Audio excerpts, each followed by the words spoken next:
Hola, hola, mis queridos amigos, hermanos. Bienvenidos al estudio de la lección de la escuela sabática de esta semana. Estamos en una serie de estudios acerca del libro de Juan y esta semana toca una lección que lleva por título La hora de la gloria, la cruz y la resurrección, llegando a los eventos más importantes, marcantes en la historia de nuestra salvación. De manera que les doy la bienvenida al estudio de la palabra de Dios. Y les invito también a participar de las preguntas claves de la lección de la escuela sabática. Hay 5 preguntas para consolidar nuestro aprendizaje. Usted puede entrar a través de este código QR o también puede hacerlo a través de la descripción de este video. Sin duda va a ser de gran ayuda para aquellos que son maestros de escuela sabática, aquellos que son miembros de la directiva de escuela sabática que pueden también colocar las preguntas dentro de su propia escuela sabática. Vamos a hacer una oración, mis hermanos, antes de empezar el estudio de esta oportunidad. Oramos.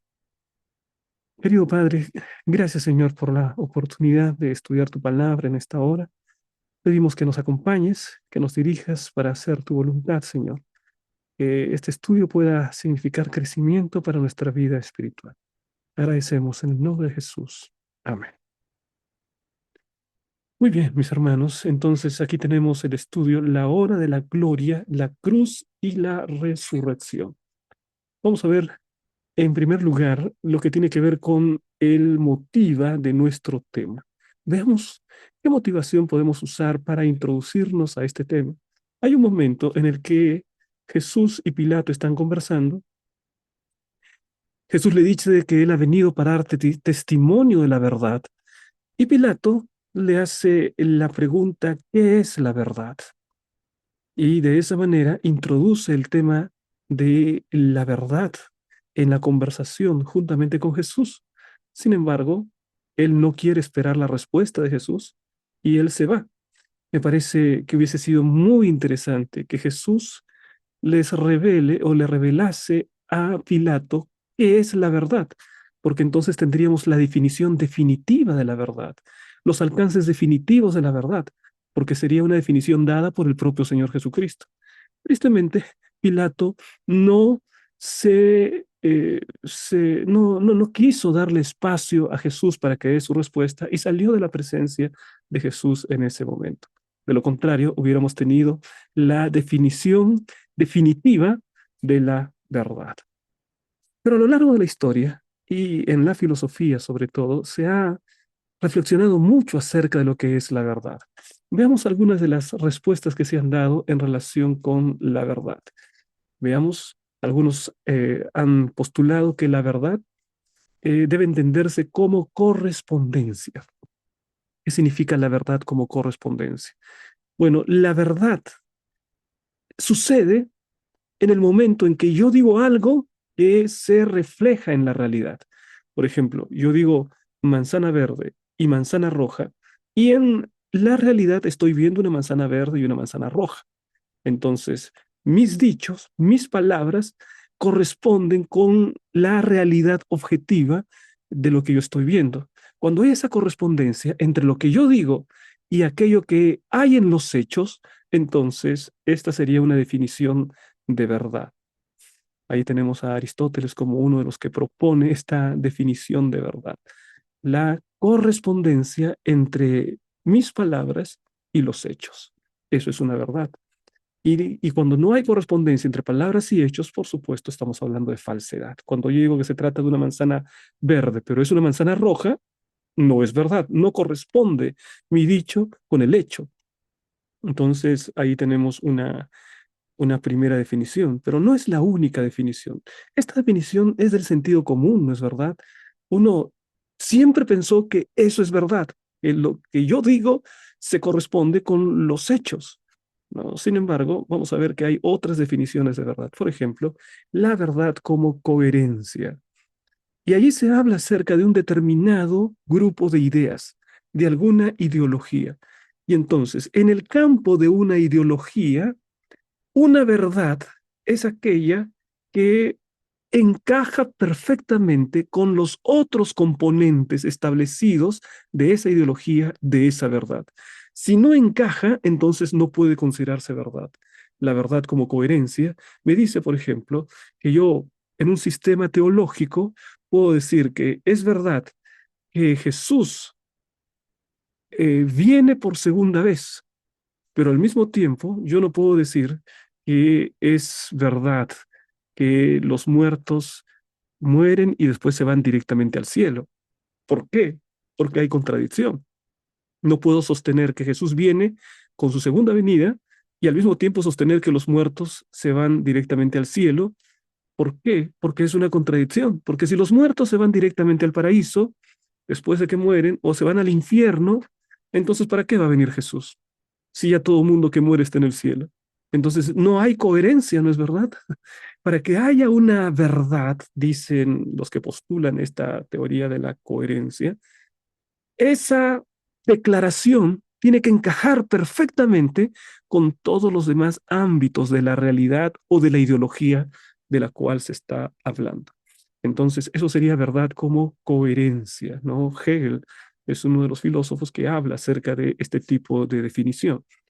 Bueno, vamos ahora por los siguientes, ¿no? Verdad como utilidad.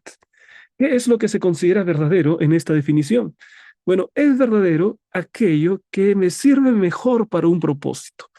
Por ejemplo, si hay un camino que es recto y hay un camino que tiene demasiadas curvas, entonces el camino verdadero es aquel que es recto, porque me es más útil, porque no tengo que dar más vueltas. Entonces, ahí se considera que la verdad es aquello que me es más útil, lo que resulta bastante peligroso, ¿no? Porque pueden haber cosas que son muy útiles para mí, pero que no sean realmente algo deseable para la humanidad. Por ejemplo, un gran fabricante de armas, armas químicas, por ejemplo, armas bacteriológicas, en su propósito, el poder fabricar armas químicas y bacteriológicas, eso le va a ayudar a ganar la guerra. Ese es el objetivo, ganar la guerra. Y entonces él está siendo patriota, está colaborando con ganar la guerra, aun cuando esas armas van a exterminar quizá a millones de seres humanos, ¿no? O sea, nota que el hecho de que algo sea útil es muy peligroso, ¿no? Dependiendo de qué tipo de utilidad y si la moral está incluida dentro de esta acción de la verdad como utilidad, ¿no? Así que, sin embargo, se ha sostenido, los utilitaristas son aquellos que declaran que esto es la verdad, ¿no? Por otro lado, mis hermanos, una corriente muy común ahora es el posmodernismo, de la cual nosotros obtenemos el relativismo epistemológico o el relativismo nociológico. ¿Qué significa esto? Bueno, significa que cada quien tiene su propia verdad y que no hay una verdad absoluta, que todos pueden exponer su verdad, ¿no? Declarar su verdad y que la declaración de uno y de otro no es superior a ninguno porque no hay una verdad que sea completa. Por lo tanto, cada ser humano tiene esa partícula de verdad, ¿no? Yo creo que ahí habría que diferenciar la verdad de la percepción de la verdad. La percepción de la verdad del ser humano sin duda es relativa, ¿no? Yo solamente puedo tener una percepción de la verdad de acuerdo a mi circunstancia, de acuerdo a lo que pienso, a la cultura en la que vivo. Esa puede ser mi percepción de la verdad, pero no significa eso que no haya verdad. No hay una verdad de la que nosotros tenemos que ir comprendiéndola cada vez más. El conocimiento de la verdad es progresivo también, ¿no? Bueno, pero los relativistas dicen, como cada quien tiene solo una parcela de la verdad, no hay una verdad absoluta. Y aquí coloco una pequeña caricatura en la que se habla de esta tremenda contradicción. Un hombre en la primera frase dice, no hay verdades absolutas, es decir, es un relativista. Alguien le dice y le pregunta, ¿es esto totalmente cierto? Y él responde, absolutamente cierto. O sea, primero dice, no hay ninguna verdad, y después dice, sí hay una verdad. Es absolutamente cierto que no hay una verdad. Entonces, ahí está intrínsecamente la contradicción en la que caen los relativistas, ¿no? Cuando niegan la verdad absoluta. Así que, mis hermanos, en este último tiempo se habla también acerca de la posverdad. ¿Qué es lo que significa la posverdad? Es una palabra poco conocida todavía, pero que cada vez se hace más famosa la posverdad. tiene su origen en el neologismo inglés post-truth, que significa después de la verdad. El término fue utilizado por primera vez en 1992 por Steve Teschin en un artículo sobre la guerra del Golfo. La posverdad es una verdad distorsionada, manipulada de una forma consciente para influenciar en la opinión pública. El objetivo no es la verdad en sí, sino desinformar. Esto es muy impresionante, mis hermanos. Vivimos en un tiempo, en el tiempo de la posverdad. Los medios de comunicación, muchas veces por intereses políticos, levantan ciertas ideas que están en contra del sentido común de las personas. Y después de un tiempo, esas ideas que levantaron se convierten en sentido común. Los medios de comunicación, muchas veces con poderosos intereses políticos, terminan llevando de la mano como manada a la sociedad para que ellos puedan pensar como los medios de comunicación quieren, sentir como los medios de comunicación quieren, y detrás de los medios de comunicación los intereses políticos y económicos que los subvencionan. Por ejemplo, la ideología de género. Hace años atrás en el Perú, prácticamente podemos decir que más del 90% no quería el matrimonio homosexual. Sin embargo, ha habido una campaña, un lavado de cerebro por los medios de comunicación y ahora más o menos va por la mitad. Y esa campaña de lavado de cerebro a través de los grandes artistas, a través de las noticias distorsionadas, a través de diferentes maneras, tratan de influir en el pensamiento de la gente, llevándola a pensar cosas que ellos piensan que son originales, cuando en verdad son los medios de comunicación quienes los llevaron a pensar de esa manera, ¿no? Con el chantaje de que tienes que tener una mente abierta, ¿no? Que no debes vivir en el siglo pasado, esto es lo moderno. Con esa idea se han inoculado una cantidad de ideas contrarias al sentido común, ¿no? Y ahora, por ejemplo, hay hombres que compiten contra mujeres en las Olimpiadas. Y ahora, por ejemplo, hay baños para hombres y mujeres, niños y niñas, en un mismo lugar. Bueno, algo que por sentido común nosotros teníamos como digamos, deseable en la sociedad. Ahora los medios de comunicación, con poderosos intereses económicos y políticos, están cambiando esa percepción en la mente de la sociedad. Por eso, mis hermanos, hay que ser muy crítico cuando vemos las noticias, cuando leemos las informaciones, cuando vamos a las redes sociales, ¿no? Detrás de eso está también la mente del enemigo tratando de formar una mentalidad anticristiana. Ahora vamos más adelante y recordamos entonces la gran pregunta que Pilato le hace a Jesús: ¿qué es la verdad? Quizá Pilato ni siquiera estaba informado, ni siquiera podía pensar en qué implicaba esa pregunta. Mm, Toda la pregunta que él tenía, que tiene tanta importancia en la historia de la filosofía, quizá Pilato ni se daba cuenta de lo importante que era su pregunta. O quizá Pilato era un relativista, ¿no? Cada quien tiene su verdad, por lo tanto, ¿qué es la verdad? Tristemente, Pilato no lo dejó a Jesús darle la respuesta, porque ahí tendríamos la definición definitiva de verdad. Sin embargo, en la lección de escuela sabática, mis hermanos, vamos a ver algunos de esos acontecimientos sobre la verdad y los acontecimientos finales en la vida de Cristo según el Evangelio de Juan. Veamos entonces el versículo de memoria. Entonces Pilato le dijo: luego tú eres rey. Respondió Jesús: tú lo has dicho, yo soy rey.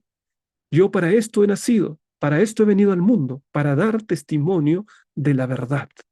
Todo el que es de la verdad oye mi voz.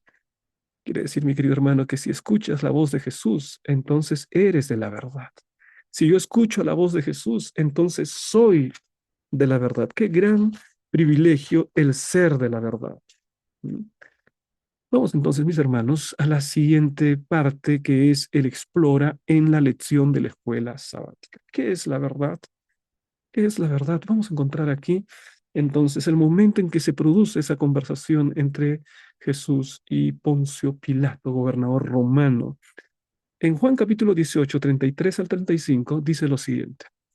Entonces Pilato volvió a entrar en el pretorio y llamó a Jesús y le dijo: ¿eres tú el rey de los judíos? Jesús le respondió: ¿dices tú esto por ti mismo o te lo han dicho otros de mí? Pilato le respondió: ¿soy yo acaso judío? tu nación y los principales sacerdotes te han entregado a mí. ¿Qué has hecho? Pilato está en la posición de un investigador. Él tiene que dar un veredicto.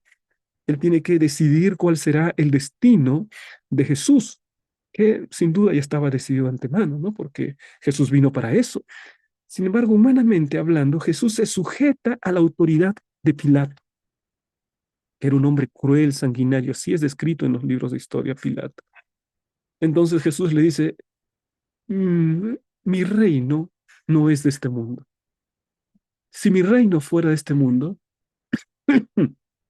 mis servidores pelearían para que yo no fuera entregado a los judíos, pero mi reino no es de aquí". Le dijo entonces Pilato, luego tú eres rey. Respondió Jesús.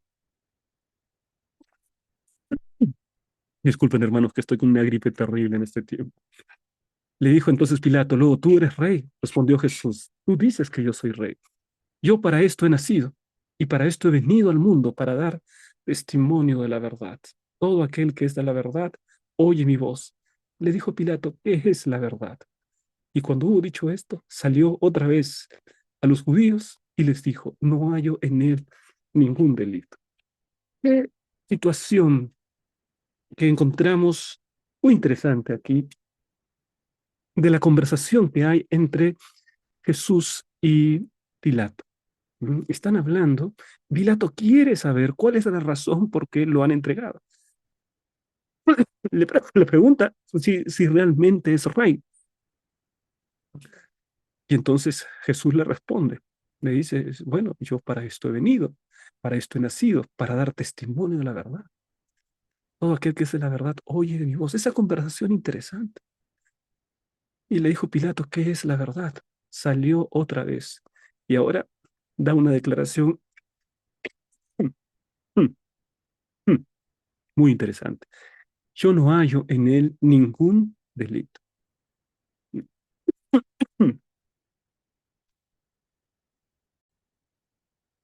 De esta manera estaba demostrando su creencia en que realmente Jesús era inocente.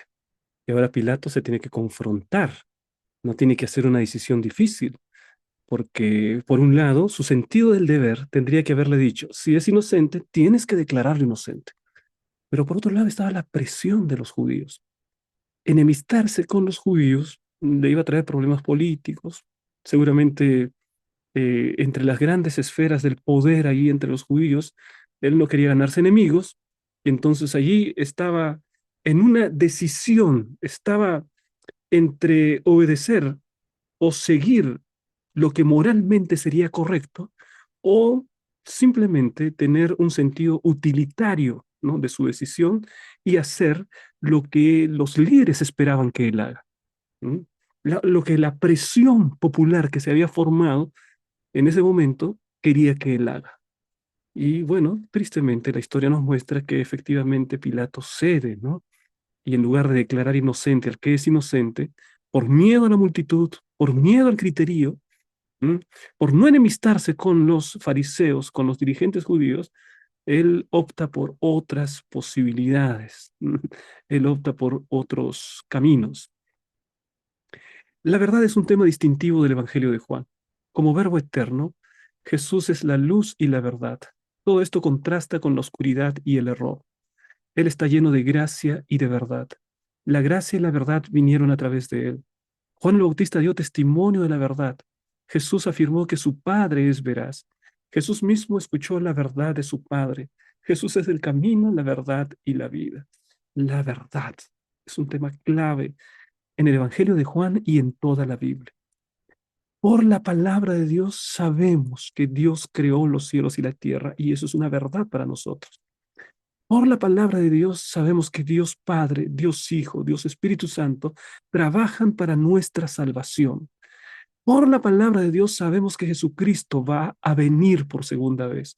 Por la palabra de Dios sabemos que la muerte no es el descanso definitivo, sino que hay esperanza aún después de la muerte. Todo eso es por la palabra de Dios. La palabra de Dios trae verdad y al traer verdad trae libertad, trae esperanza para nuestra vida humana.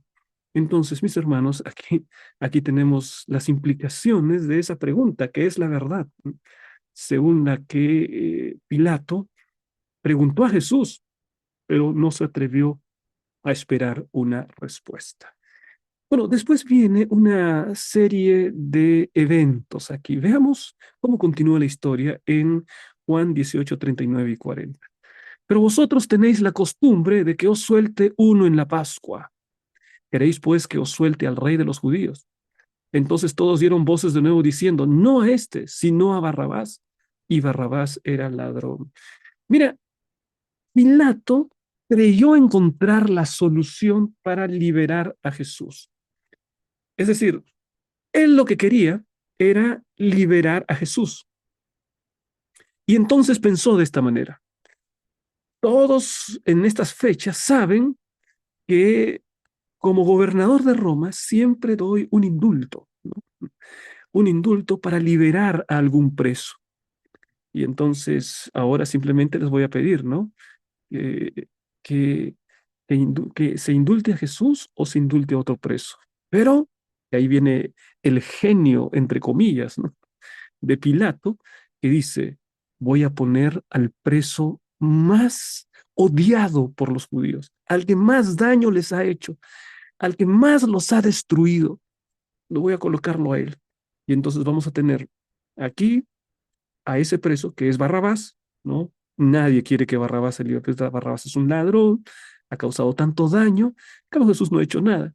Así que si yo los pongo allí para que elijan a quién suelto, a Jesús o a Barrabás, ellos sin duda van a pedir que se suelte a Barrabás, ¿no? Ese era el juego maquiavélico, ¿no? De, de Pilato. ¿Cuál fue su tremenda sorpresa? Que a través de empujar a la multitud a esa decisión, finalmente obtuvo la condena de un inocente. Eso es lo que nos muestra la historia. Entonces, así que entonces tomó aquí Pilato a Jesús y le azotó. Y los soldados entretejieron una corona de espinas y la pusieron sobre su cabeza y le vistieron con un manto de púrpura y le decían, salve rey de los judíos, y le daban de bofetadas. Muy bien. Aquí hay otro intento que Pilato tiene de poder salvar a Jesús. ¿Mm? Porque dice, bueno, está bien, si no lo quieren a Jesús, yo no encuentro ningún daño, pero vamos a mandarlo a azotar, ¿no? Que sea azotado y entonces ya la multitud va a estar tranquila una vez que lo vean azotado. Así que lo manda a azotar pensando que ese sería un castigo suficiente. Así que el juicio de Jesús fue tan injusto que Jesús tuvo dos condenas en un mismo momento, en el mismo juicio. Una primera condena de azote, ¿no? Y los soldados romanos entretejieron una corona de espinas y conocemos la historia, ¿no? Y se burlaban y le dieron de bofetadas. Ahí está. Ya. Bueno, Pilato dijo, con esto estarán felices, lo voy a colocar, así que no hay ningún problema. Entonces Pilato salió otra vez, ya era el segundo plan que no le da resultado. Salió otra vez y les dijo, mirad, os lo traigo fuera, para que entendáis que ningún delito hallo en él. Esto era lo que debía prevalecer, la justicia, ¿no? ¿Cuántas veces la justicia humana no es justicia, mis hermanos? El propio Señor Jesucristo padeció la injusticia humana. Y aquí encontramos, y salió Jesús llevando la corona de espinas y el manto de púrpura. Y Pilato les dijo, he aquí el hombre, etse homo, como está en latín, ¿no? Que ha dado origen a una cantidad de obras de arte en la Edad Media sobre todo.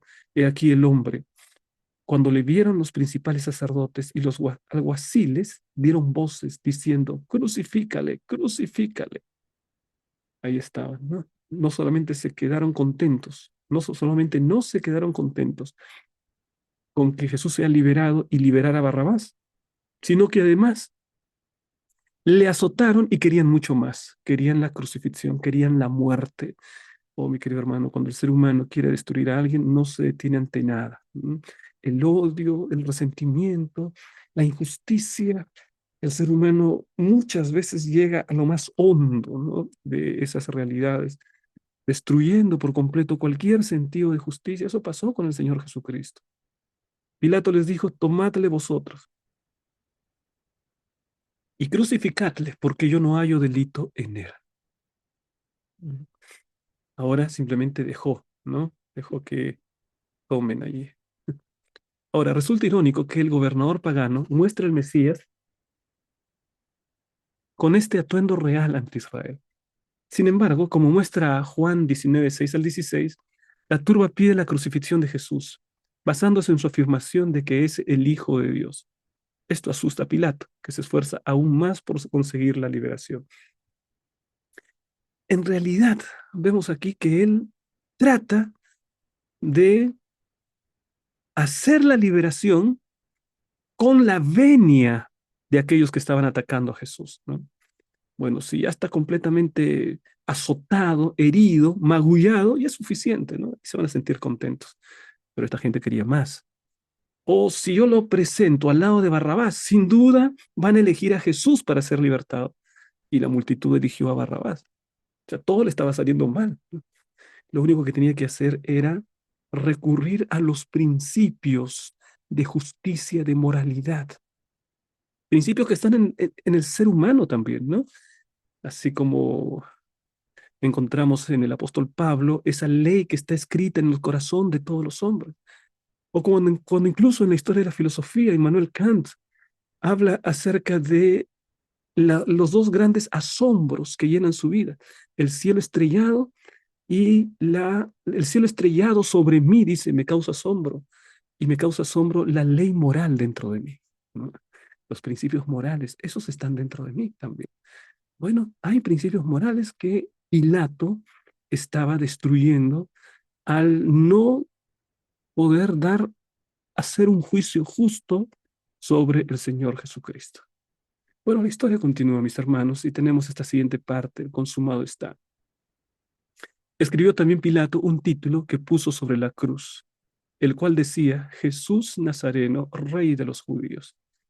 Y muchos de los judíos leyeron este título, porque el lugar donde Jesús fue crucificado estaba cerca de la ciudad, y el título estaba escrito en hebreo, en griego y en latín, como para que todos lo conozcan, ¿no?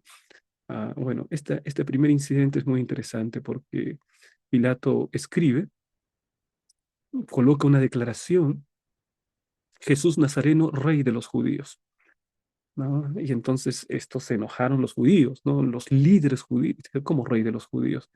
Mejor cambie el letrero, no me gusta ese letrero. Debería decir, este dice ser el rey de los judíos. Es diferente, ¿no?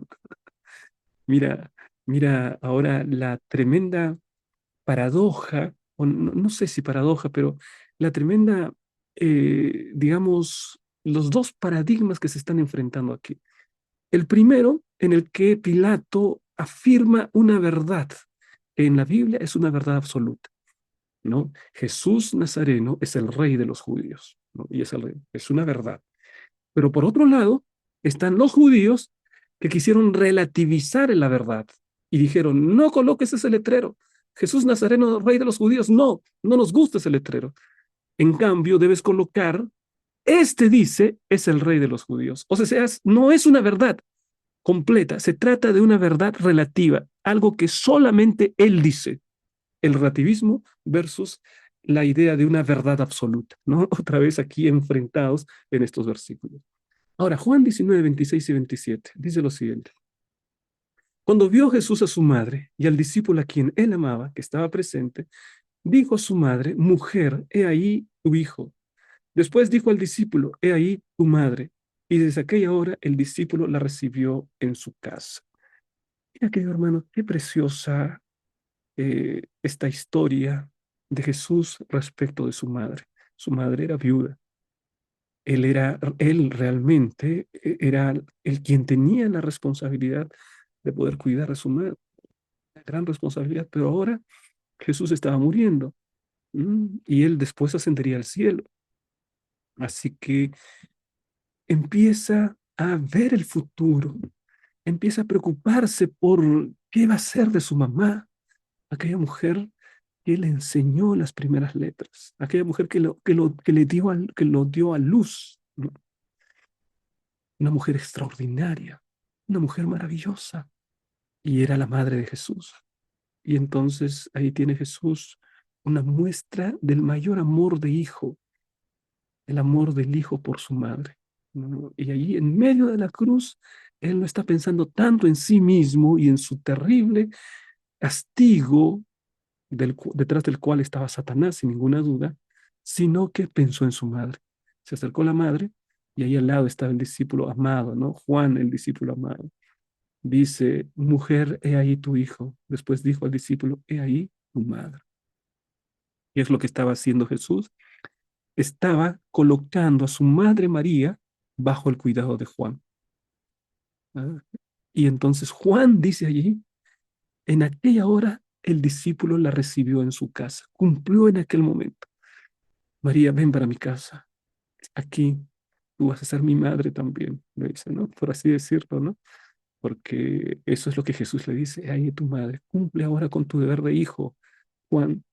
Y María, ahora tú tienes a tu hijo, te va a proteger, va a estar a tu lado, no dejará que pases necesidades. Este Juan será tu hijo ahora. Es un detalle muy interesante, la manera como el Evangelio presenta, y sobre todo si pensamos que quien escribe estas palabras es el propio discípulo.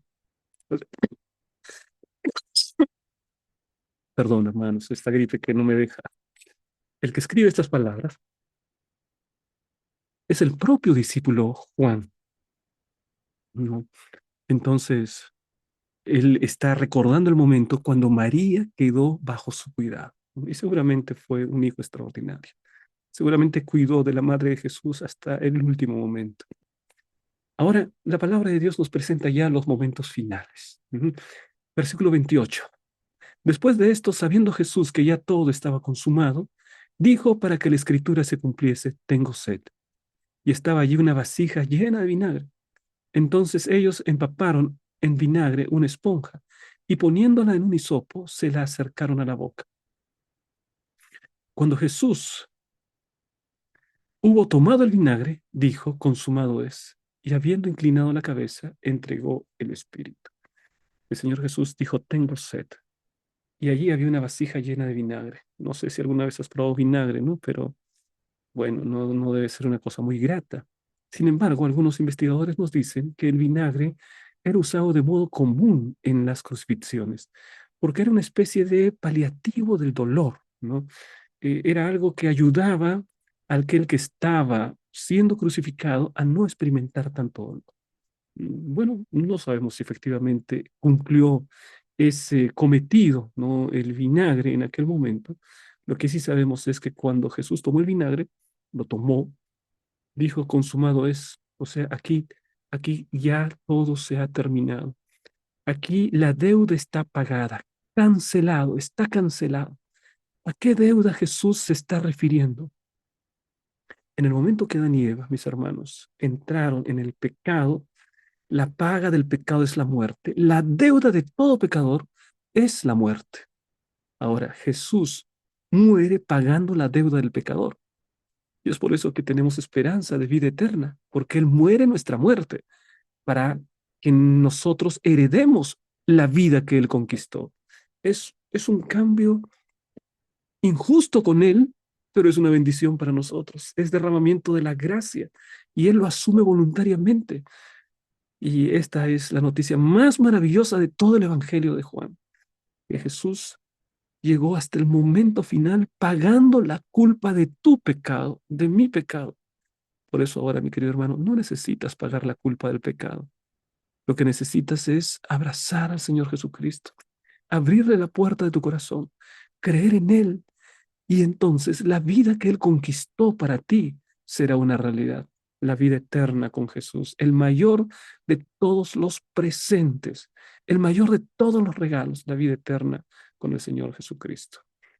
Muy bien, aquí eh, encontramos una declaración. Dice, entre los que estaban al pie de la cruz aquel día, se encontraban Juan, el discípulo amado, junto con María, la madre de Jesús, y otros. Muchos años antes, Simeón había predicho esta misma experiencia cuando José y María llevaron a Jesús al templo para consagrarlo. ¿Ah? Ahora, en sus últimos momentos, Jesús habla a su madre, mujer, ahí tienes a tu hijo, y a Juan le dice, ahí tienes a tu madre. Bueno, esta experiencia es tremenda, ¿no?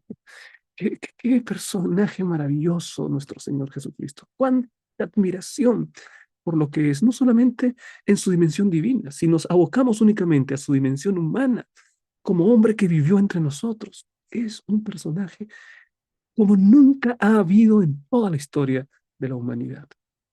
Y cuando contemplamos su dimensión divina completa, sin duda es nuestro Señor y nuestro Salvador, y para Él sea la honra y la gloria para siempre. Amén. Cuando contemplamos, mi querido hermano, lo que hace Jesús por nuestra salvación, solo pueden salir palabras de gratitud, palabras de gloria, de alabanza a aquel que es nuestro Salvador, aquel que es nuestro Señor, Señor Jesucristo. Vamos más adelante, mis hermanos, y ahí encontramos esta parte donde se encuentra la tumba vacía. El primer día de la semana, María Magdalena fue de mañana, siendo aún oscuro, al sepulcro, y vio quitada la piedra del sepulcro. Entonces corrió y fue a Simón Pedro y al otro discípulo, aquel al que Jesús amaba, y les dijo, se han llevado del sepulcro al Señor y no sabemos dónde lo han puesto. Aquí hay un momento para María Magdalena sumamente difícil, ¿no? Porque ella fue la primera que llegó al sepulcro. En el testimonio de Juan, ella viene, ¿no? Entonces corrió y fue a Simón Pedro. Lo primero que hace, ¿no? Es correr a Simón, a los discípulos de Jesús. Y al otro discípulo, ¿cuál es el otro? A Juan, ¿no? En este caso, Juan no quiere poner su nombre, simplemente dice aquel al que amaba Jesús. Y les dijo, se han llevado del sepulcro al Señor y no sabemos dónde lo han puesto. Como vio que la tumba estaba abierta, ahí ella pensó, ya solo llevaron, ya no contentos con haberlo azotado, haberle dado muerte, no contentos con eso, ahora lo roban incluso después de muerto. Esta venganza no tiene límites. Esta gente no tiene ningún corazón, no hay ningún sentido de la misericordia. ¿Qué pensamientos podrían haber en el corazón, en la mente de María Magdalena? Salió y salieron Pedro y el otro discípulo y fueron corriendo, ¿no? Pero Juan era más joven. Dice, corrían los dos juntos, pero el otro discípulo corrió más aprisa que Pedro y llegó primero al sepulcro.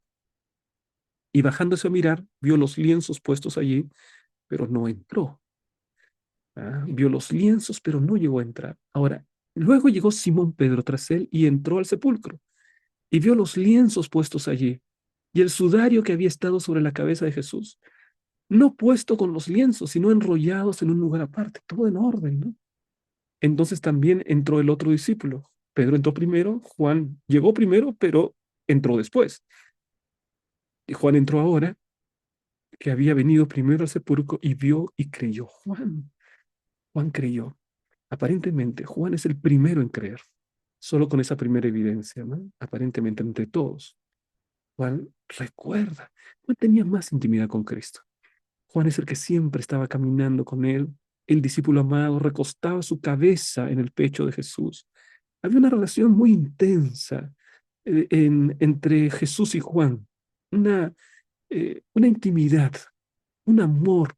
Por eso es que él repite siempre el discípulo amado y él es el primero que cree, porque allí me imagino habría empezado a recordar las muchas veces que Jesús les decía que iba a resucitar, pero aún a ellos eso les parecía una cosa extraordinaria, difícil, imposible. Pero aquí estaba, él vio, no puede ser de otra manera, él creyó en ese momento, porque aún no habían entendido la escritura que era necesario que él resucitase de los muertos. Hasta allí nadie había entendido esa escritura, ¿no? Que tenía que resucitar de los muertos, pero Juan es el primero que cree. Ahora, en en este momento, ¿no? Encontramos a Pedro y a Juan, pero vamos a ver aquí un detalle interesante, ¿no? Miren ustedes, tres razones nos presenta la lección por las cuales no se podía pensar que había sucedido un robo. Primera razón, Mateo dice que la tumba estaba custodiada, lo que hace improbable la opción del robo. Si la tumba estaba custodiada, difícilmente algún ladrón podía llegar. aun cuando fuese enviado por los romanos o por los judíos, ¿no? Que tanto odiaban a Jesús, los líderes judíos. Segundo, una segunda, dice aquí, los ladrones de tumbas suelen robar objetos de valor, no cuerpos en estado de descomposición. ¿Mm? Tercero, los ladrones de tumbas tienen prisa y no doblan los lienzos de las tumbas, porque los discípulos llegaron y encontraron los lienzos doblados, el sudario, todo bien ordenado, y entonces eso nos muestra que todo estaba en orden. Un ladrón no deja las cosas en orden, ¿no? Entra en las casas y se le cae un jarrón y no va a querer reconstruir el jarrón. Se va, rompe la ventana, no va a querer reconstruir la ventana, ¿no? Él se va simplemente dejando un desastre, todo lo que haya hecho. Bueno, aquí también todo está ordenado. No es extrañar, pues, que cuando Juan vio el paño doblado, creyera que Jesús había resucitado. Juan, el primero en creer en la resurrección de Cristo, nos muestra este, este relato del Evangelio según San Juan. Ahora, vamos más adelante, mis hermanos, y se va a hablar acerca de la relación entre Jesús y María. Miren ustedes, la historia continúa, ¿no? Porque Pedro y Juan regresan, pero aquí encontramos qué es lo que sucede después. Pero María estaba fuera llorando junto al sepulcro. ¿M? Y mientras lloraba, se inclinó para mirar dentro del sepulcro y vio a dos ángeles con vestiduras blancas que estaban sentados, el uno a la cabecera y el otro a los pies, donde el cuerpo de Jesús había estado. Entonces ahí estaba el lugar donde estuvo el cuerpo de Jesús y uno estaba por donde estaba la cabeza de Jesús y otro donde estuvo, mejor dicho, no los pies. Y ahí estaban los ángeles. Y le dijeron, mujer, ¿por qué lloras? Les dijo, porque se han llevado a mi señor y no sé dónde le han puesto. Cuando había dicho esto, se volvió. Ella miró primero para el sepulcro, ¿no? Y después que le dieron esta respuesta a los ángeles, aparentemente ella no se había dado cuenta que eran ángeles, ¿no? Entonces ahora mira otra vez hacia afuera y vio a Jesús que estaba allí, mas no sabía que era Jesús. Jesús le dijo, mujer, ¿por qué lloras? ¿A quién buscas? Ella pensando que era el hortelano, es decir, aquel que estaba resguardando o alguien cercano, le dijo, Señor, si tú te lo has llevado, dime dónde lo has puesto y yo lo llevaré.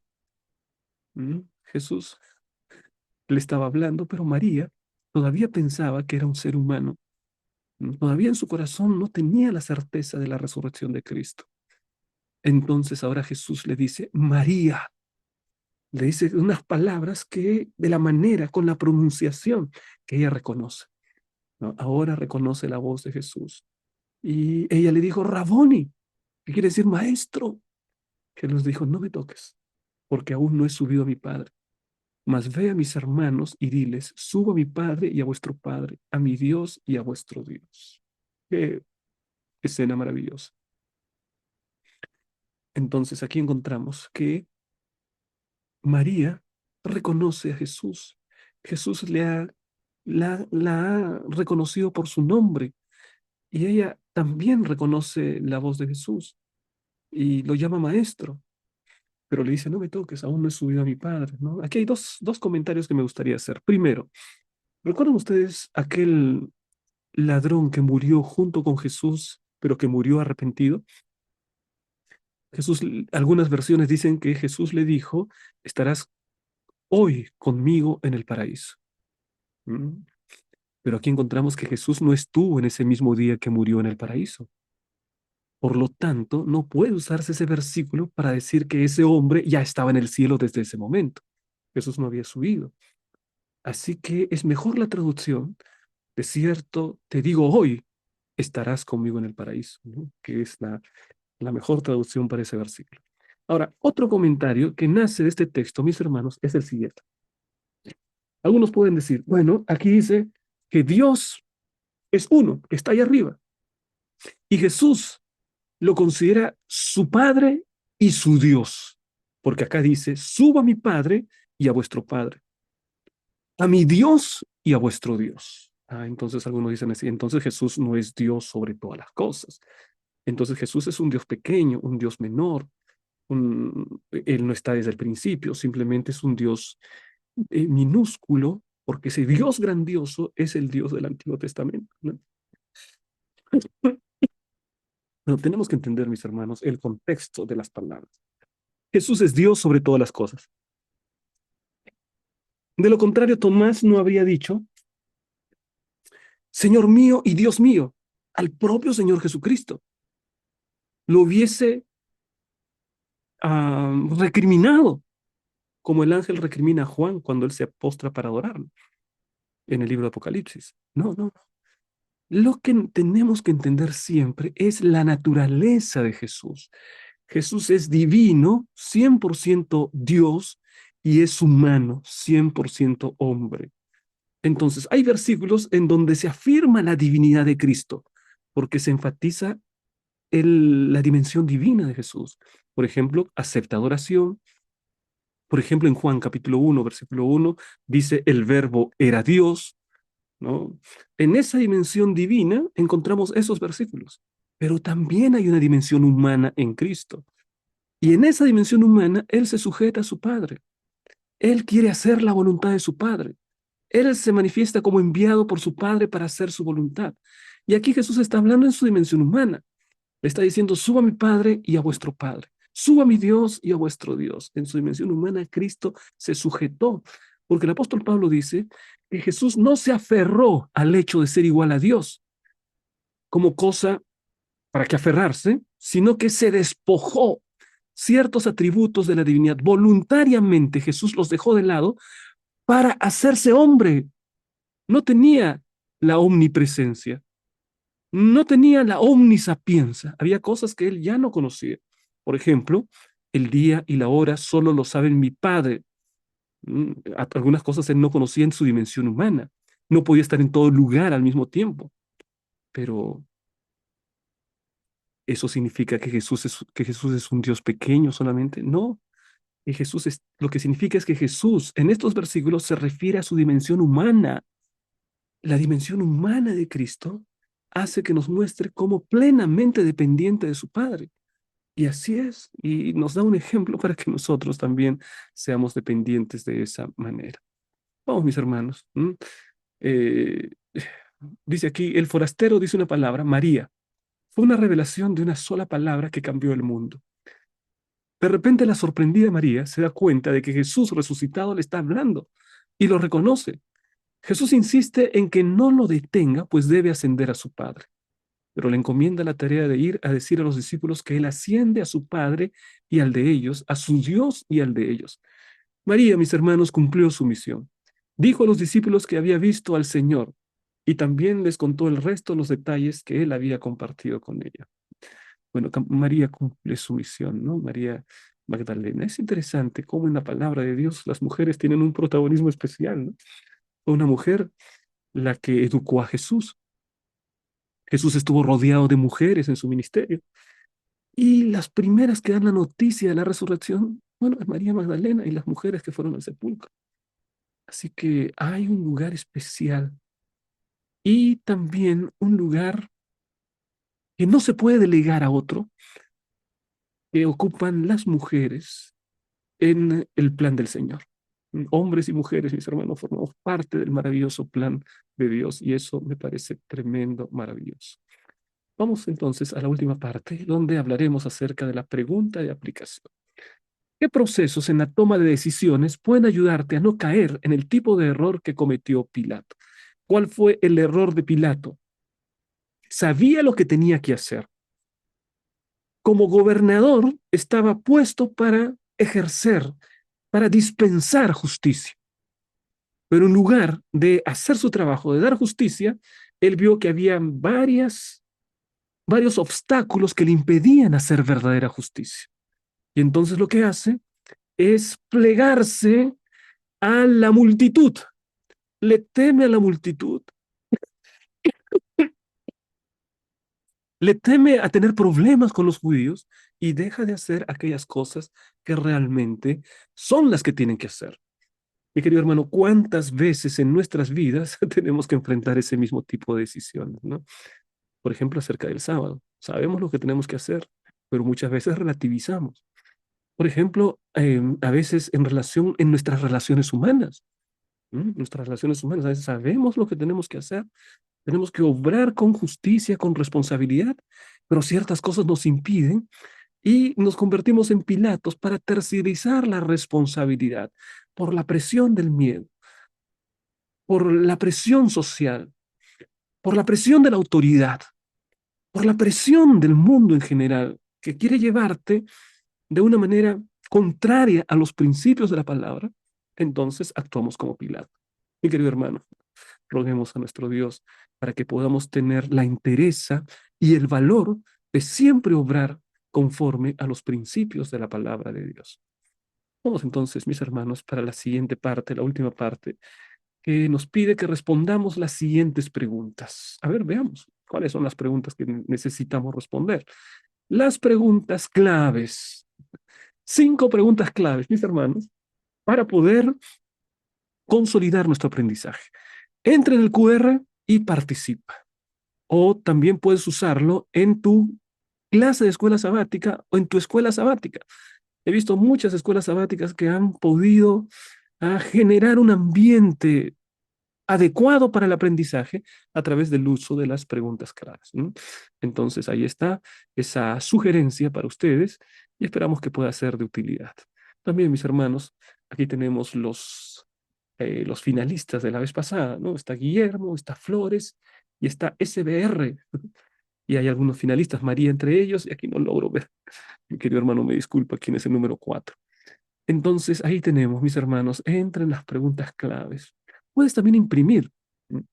Ahí pueden entrar y pueden imprimir en las preguntas claves y pueden dársela. Y es una bonita manera de incentivar el estudio de la lección de escuela sabática. Por otro lado, mis hermanos, compartimos materiales aquí, seminarios de grupos pequeños, seminarios proféticos, seminarios doctrinales, así que todos están invitados para poder participar de este canal. Inscríbete, suscríbete a este canal y agradecemos los saludos, tanto en Facebook como en YouTube, que nos permitieron alegrarnos con las buenas noticias de nuestros hermanos saludando, ¿no? Muy bien, mis queridos hermanos, vamos a ir entonces a la parte final, haremos una oración, pero antes me gustaría que ustedes puedan colocar una palabra de agradecimiento. Creo que todo lo que hace Jesús y que es mostrada en la lección de la escuela mostrado en la lección de escuela sabática, lo que hace Jesús por nosotros tiene que llevarnos al agradecimiento y a la entrega. Entonces, ¿qué te parece si en los comentarios puedes decir eso precisamente? Gracias, Señor, por el tremendo sacrificio que hiciste por mí. Gracias, Señor, por la vida que entregaste por mí. Sin merecerlo, ahora puedo tener acceso a la salvación y a la vida eterna. Escríbelo, mi hermano. Vamos a hacer una oración.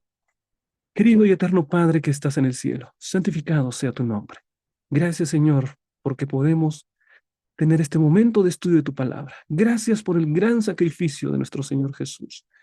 Queremos amarlo cada día más. Ayúdanos, Señor, a poder tener mayor intimidad con Jesús a través de la lectura de la Biblia, a través de la oración, a través del testimonio cristiano. Ayuda, querido Padre, para que nunca, nunca podamos dudar del gran amor de Jesús, del gran amor del Padre, del gran amor del Espíritu Santo. Nos colocamos en tus brazos de amor, en el nombre de Jesús. Amén.